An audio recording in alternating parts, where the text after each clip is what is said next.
Welcome. This is Belmont Author Spotlight, and I'm your host today, Anne Marie Mahoney. I am thrilled to have with me local author Sharisse Zeroonian. Welcome, Sharisse. Thank you. We're so happy to have you here today, and I'm looking forward to a conversation about the many things that you are doing. Let me start out by noting that Sharisse has worked here at Belmont Media Center for quite a while.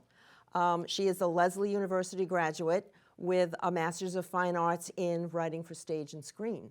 So it's more than just writing, it's also the stage and screen, which is pretty exciting. Currently, I understand you are producing a TV series for Amazon Prime, as well as something here for Belmont Media.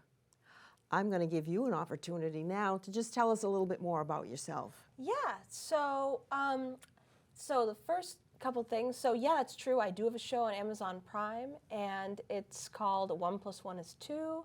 It's based off a stage play that I wrote when I was 19, but that one all took place in the 60s and 70s, and it's really expensive to just shoot and period stuff all the time.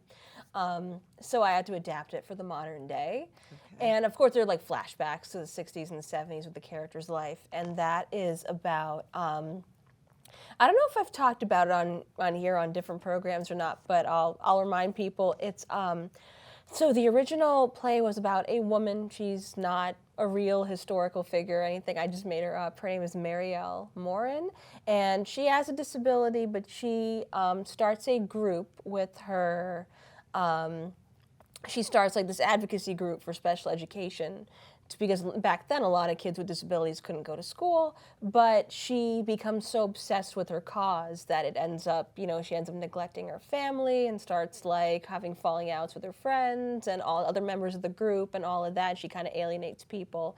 So it's kind of a look at what happens when someone, it's more to avenge her, the way she was treated growing up. So it's kind of a way to, it's a look at what happens when someone goes that deep into something in order to get some kind of closure, that the consequences of that.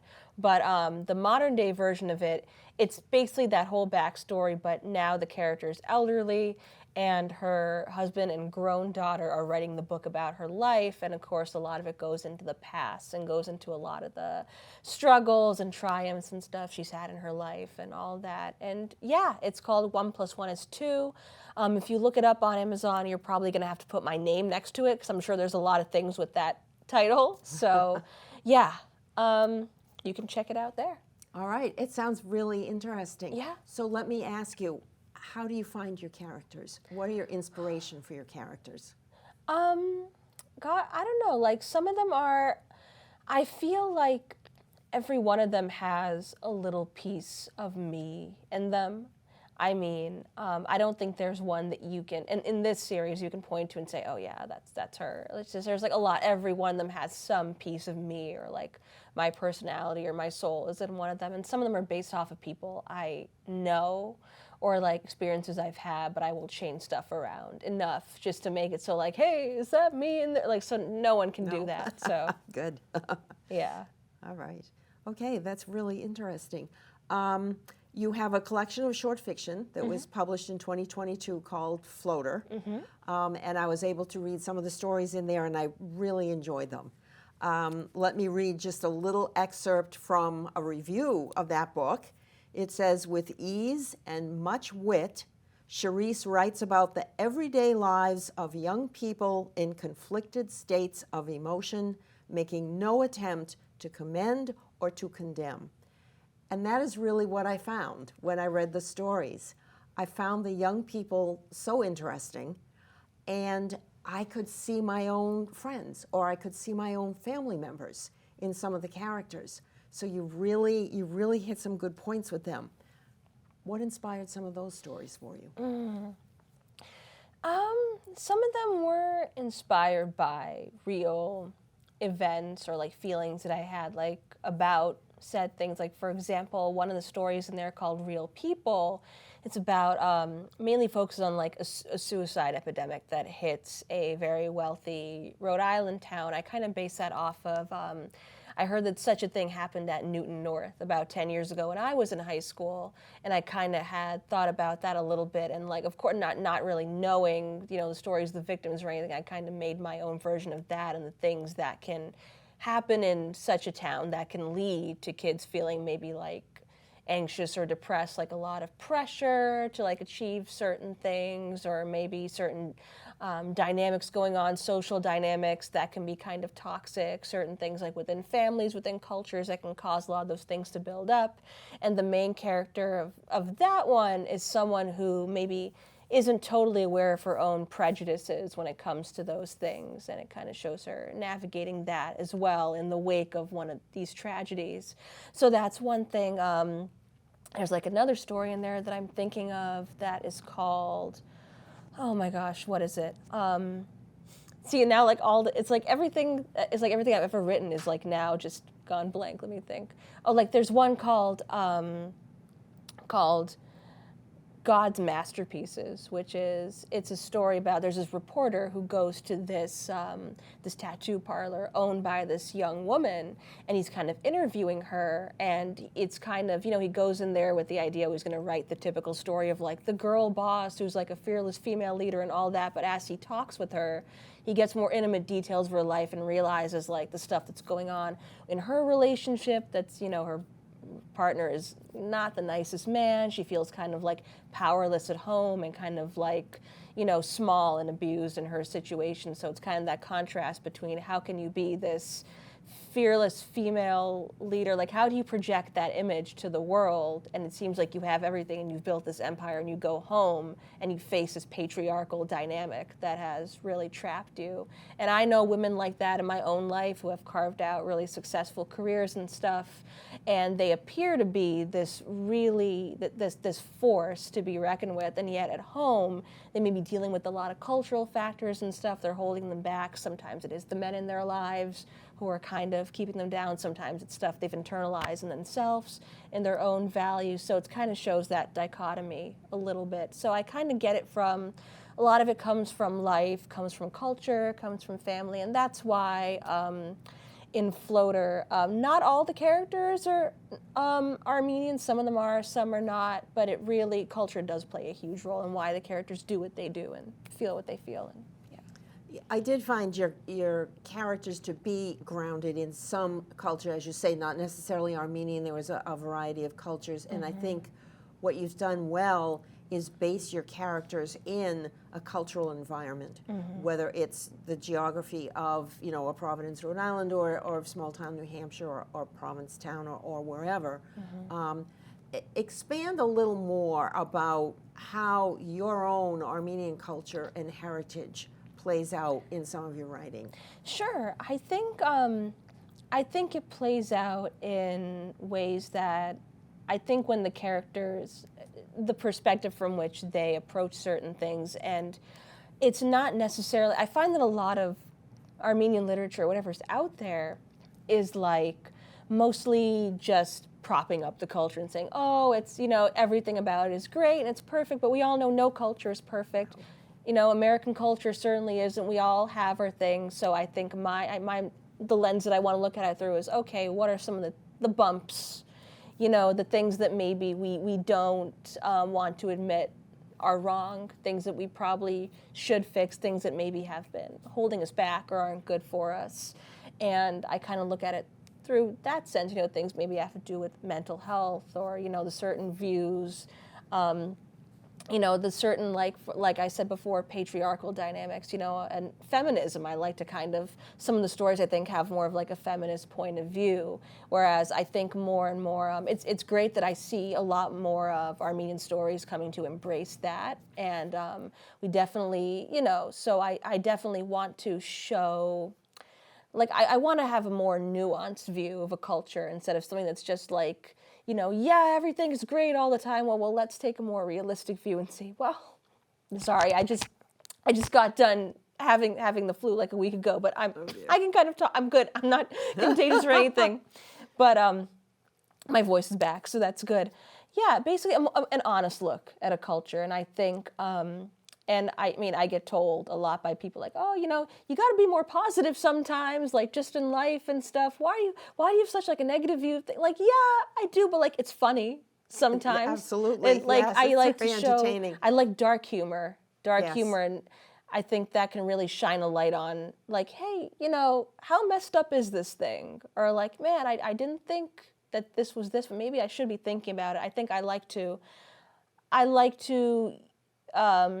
find out what's going on in the culture in a way that provokes, most definitely. And I think some of these feelings I had towards my culture influence how, you know, the vision that I end up creating that I hope is like authentic and honest. But yeah. I think you have a very good eye for that kind of detail. You're able to put your characters into a real setting that makes sense, that works, that it's clear that you understand where they're coming from, what kind of motivates them. I also found that you have a really good ear for dialogue and just for voice. You know, you have a voice, you have a message and a way of putting it out. But I particularly love the dialogue, particularly when you're dealing with younger people, with teenagers, because it sounds so authentic without being dated. Right. There was one little section, you know, I was reading it, just a minor character you just see for a minute, and your ability to characterize his language and how he speaks as, you know, the Kennedy imitation that's so stereotypical of a lot of people around here and how they talk. But it was great. I loved it. And it's those little details that I think make your whole story so realistic. Right. I know exactly what you're talking about.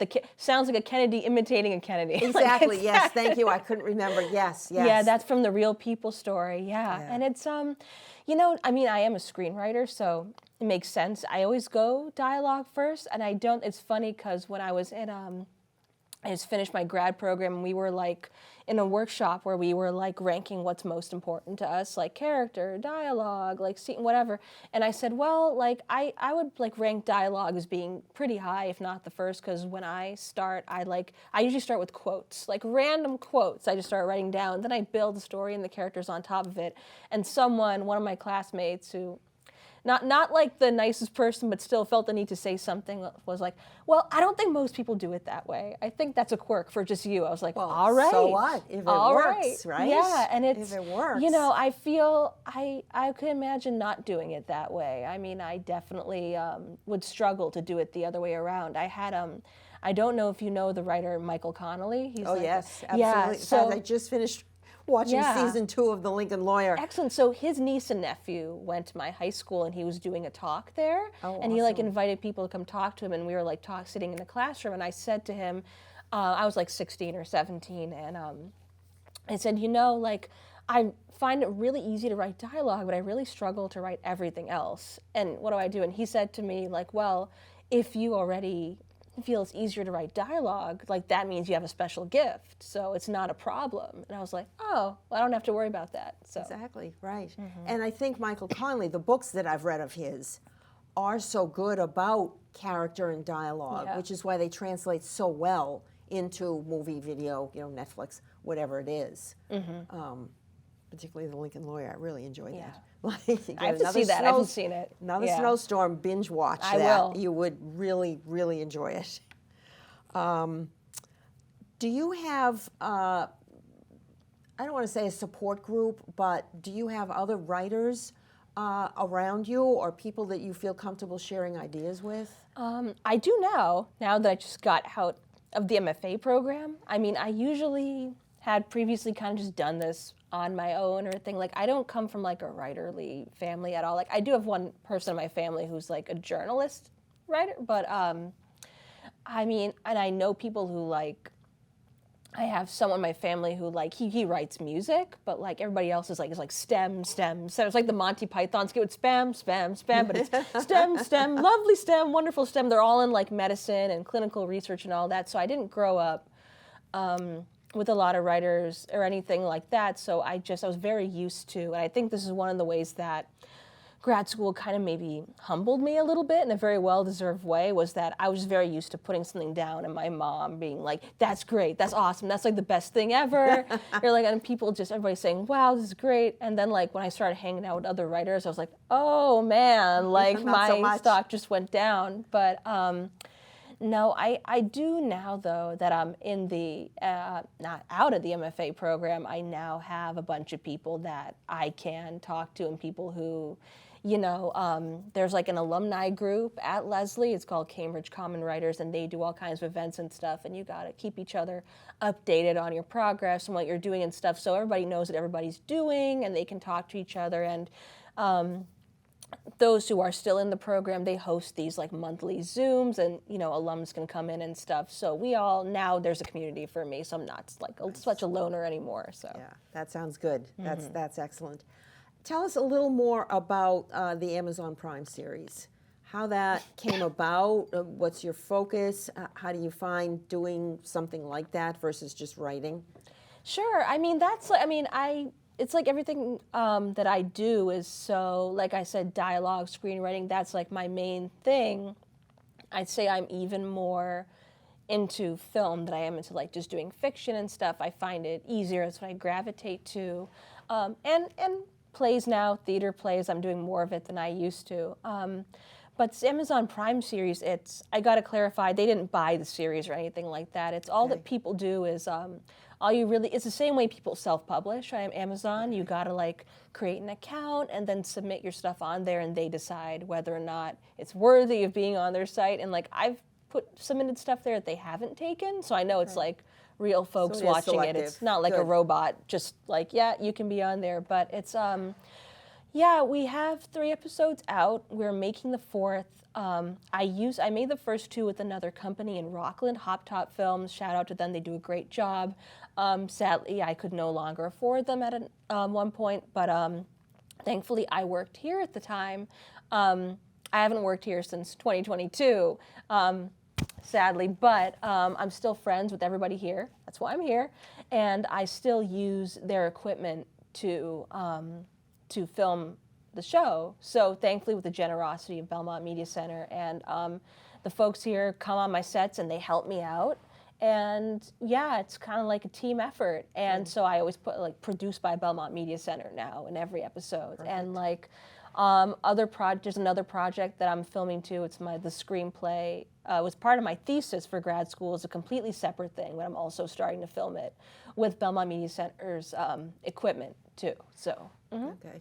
So tell us, you got your start here at Belmont Media Center, at least for the film piece. Tell us a little more about that, so that out there in TV land, another aspiring high school student can see this and say, oh, wait a minute, there's an opportunity for me. Yeah, so I was a volunteer here first. I did like Belmont Journal and all that. So Belmont Journal, for those any aspiring high schoolers watching the show, is the news show here. It's like, I think they call it Belmont Journal News Now, I believe. Yes. Wow, it's been a while. But so I was like going out and I would film stuff, any events going on in town. And the first thing I filmed, I think, was the new NASAR building, National Association for Armenian Studies. Beautiful. Yeah. Beautiful. So when that opened, Jeff Hansel, who runs Belmont Media Center here, was like, would you like to come film this? He assumed I was going to be there already. Some Armenian. I was like, I wasn't going to, but I will now. So I went there and filmed that, and I guess I did a good enough job that he started asking, would you like to film this thing or that segment or that? I started going to businesses and stuff and doing some of those business segments and filming the meetings at the library and all that. And he offered me a job here, which was great, because I was going to go to a different station. And he's like, no, I don't want to lose you to them. Like, you can work here. So I stayed here for a bit through the pandemic. We did a lot of stuff on Zoom. So I kind of had to get back to like, oh, wait, like, what does this button do in the studio again? So I had both skill sets because of that. And but BMC is a great place if you're just in town and you want to learn how to use a camera or something. Somebody will come in and help you. I used to do that. If you want to come in and learn how to edit, we have edit rooms. You can like work on the computers. They used to do editing classes here. I don't know if they still do. I know the last one I helped out with was like a month before stuff shut down in 2020. Vacation camps, they used to do February vacation camps or April vacation camps. I don't know if that's still a thing. I ran one of those when I was here. But yeah, this place is open to anybody who wants to come into the community and try something out. Really, really friendly, and that's why we're here.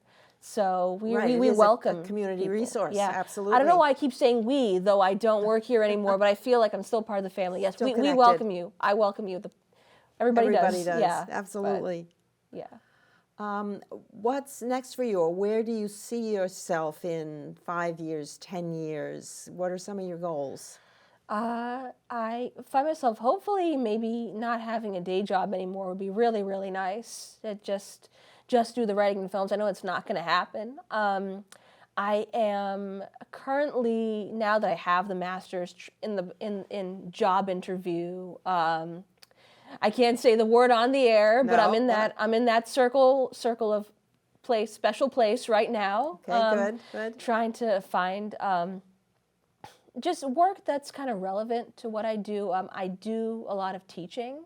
So like I tutor kids in Boston Children's. Oh, good. Yeah, and I'm unfortunately going to have to leave that job due to a variety of factors.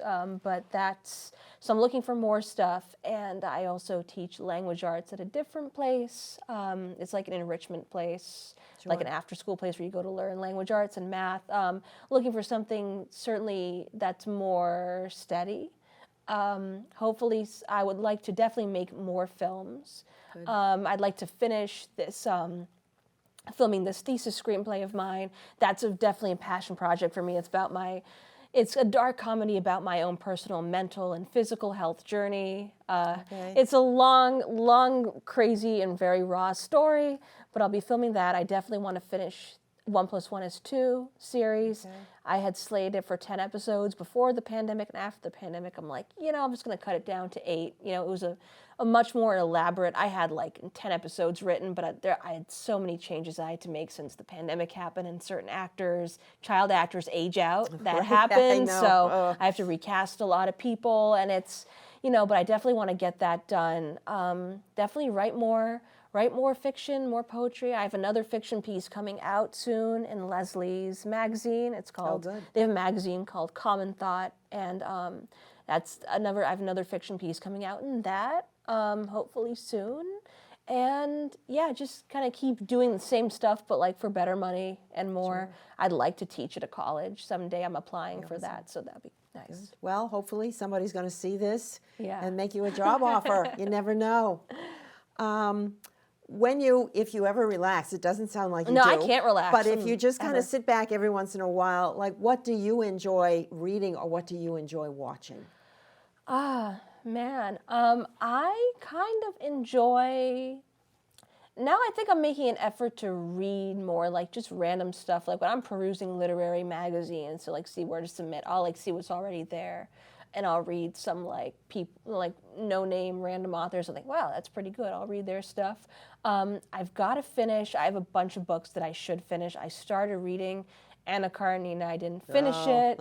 I started reading, oh my goodness, what else? I have like a Chekhov book that I don't think I finished yet. I have all kinds of stuff from like years ago that I haven't finished. I like to go to the library and stuff when I'm hanging out or like waiting for an appointment or something and see what's there. I started looking at, what was it? I feel like I was reading a collection of, it was Best American Short Stories, I think, of last year. Every year they come out with a new anthology. Do. Yes, I have some. So I was looking at that and stumbling upon different authors, also reading some of the same old favorites and stuff that I enjoy. What about watching? I haven't been watching a ton of series lately because I've been so deep in like thesis stuff for the past couple months. Sure. But I'm sorry, I shouldn't have been touching my mic. I don't know why I did that. But I like, there's a series called Ray Donovan on Showtime. Yeah, it's good I've started getting into. I've started Yellowstone. I've started watching so more drama stuff. I do enjoy, a good comedy like Curb Your Enthusiasm. I know, like, they're ending the series. Yeah. I think it's be season 12 or something like that, or season 10. I don't know, but I'm really looking forward to watching that when it comes out. I like a lot of HBO stuff, so it's good. I mean, The Sopranos is always a classic. I'll go back and watch an old episode or something. But looking for new stuff, too, is cool. Trying to watch more movies, more full-length stuff. I recently saw a good one. I think it's from like 2022 or something, called Armageddon Time. That was a good movie. That's a really good one. It takes place in 1980. It's about two kids. It's kind of like a black-white friendship story, but it's a really good one. It has a lot of like current stars in it and stuff. Succession is also a good thing. A good one, okay. I was thinking of it because one of the actors in Armageddon Time is also in Succession from HBO. So I'm watching basically a lot of stuff like that. Good. But now that I can actually relax more, I can watch more of that. And and I'm also into watching anything that people recommend to me that's new. Okay. I like a lot of indie films and stuff. So good. Knowing how well you deal with characters, you have to see Only Murders in the Building. I've heard of that. Awesome. Should watch that. Yeah. They've done, I think, three seasons now, and it's the characters, it's the dialogue. Yeah. It's just so well done. Really, I think you'd enjoy it a lot. I'll have to watch that. I've heard of another thing. People are recommending a movie called Saltburn that's out by Emerald Fennell. I don't know if you've heard of that. No, I've heard of it, but I haven't seen it. I know I've got it. I feel like I should probably watch that. People are saying that. And I wonder what else has been. Anything else that I see is like nominated for an Emmy, I'll go like take a look at it or something. But well, you've given us a lot of good ideas. That's excellent. Yeah. Excellent. So one last question for you before we have to wrap up. What would you like our audience today to know about you? I feel like I probably said everything by now.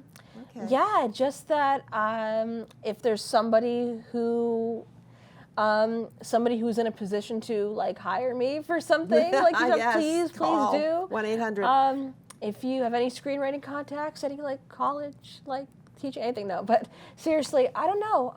Other than that, just I enjoy writing and filmmaking, and I really like, I think that what I want people to take, somebody asked me once, like, how do you know that something you made is perfect? And I said, it doesn't really have to do so much with aesthetics or like whether the editing is, I mean, obviously I never want to go out of my way to, put something together sloppily, but sometimes if you're low budget, hey, sometimes something doesn't come out looking like absolutely like Hollywood stellar, maybe there's like an editing glitch here and there, but when I think of perfection, I really think of when someone watches it and they have the same reaction you did, like they feel seen or they feel represented, or like somebody is understanding how I'm feeling, or someone said that thing that I was thinking that I really didn't want to say. Like that's how I know it's perfect to me. And I hope that I just want to create honest work at the end of the day. Like I'd rather create something that I knew that I believed in, and something that portrayed something accurately, something that was real, that resonated with people, no matter how, how ugly. I don't mean like aesthetically ugly, but like the truth that may be ugly. It's hard to or something. accept. Sure. Yeah, like I'd rather someone get, as I said, the saying like, good art is meant to comfort the disturbed and disturb the comfortable. True. Like if you're comforted, great, but if you're disturbed, even better. Like if you're offended, even better. That's great. I hope you are, but yeah. All right. Well, thank you so much. This has been a very interesting conversation. I hope that our audience has some ideas about what to watch, what to read, and to certainly go out, find your book, Floater. Sorry. Okay. Yes, sorry, oh dear. Floater. And yes, wait for your production stuff to start being available. Yeah. Very nice. It is available on Amazon Prime. You can watch 1 + 1 is 2. Okay, perfect. So Floater, 1 + 1 is 2. I'm Anne Marie Mahoney. This is Belmont Author Spotlight, and I've just had a wonderful conversation with Sharisse Zeroonian. Thank you so much.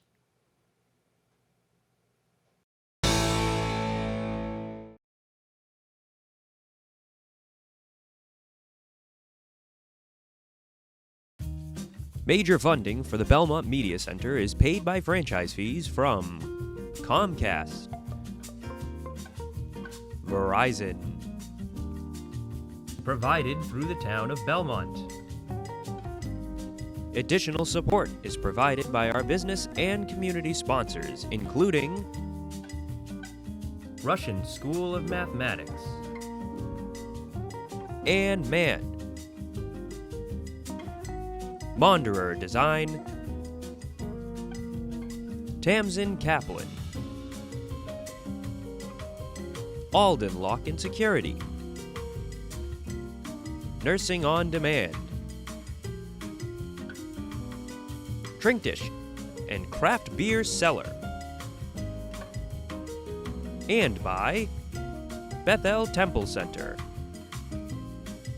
Belmont Chinese American Association, National Association of Armenian Studies and Research, and by you. Thank you. Support live and local TV coverage of public meetings, school events, town activities, and hyper-local news by donating to BMC at belmontmedia.org/donate.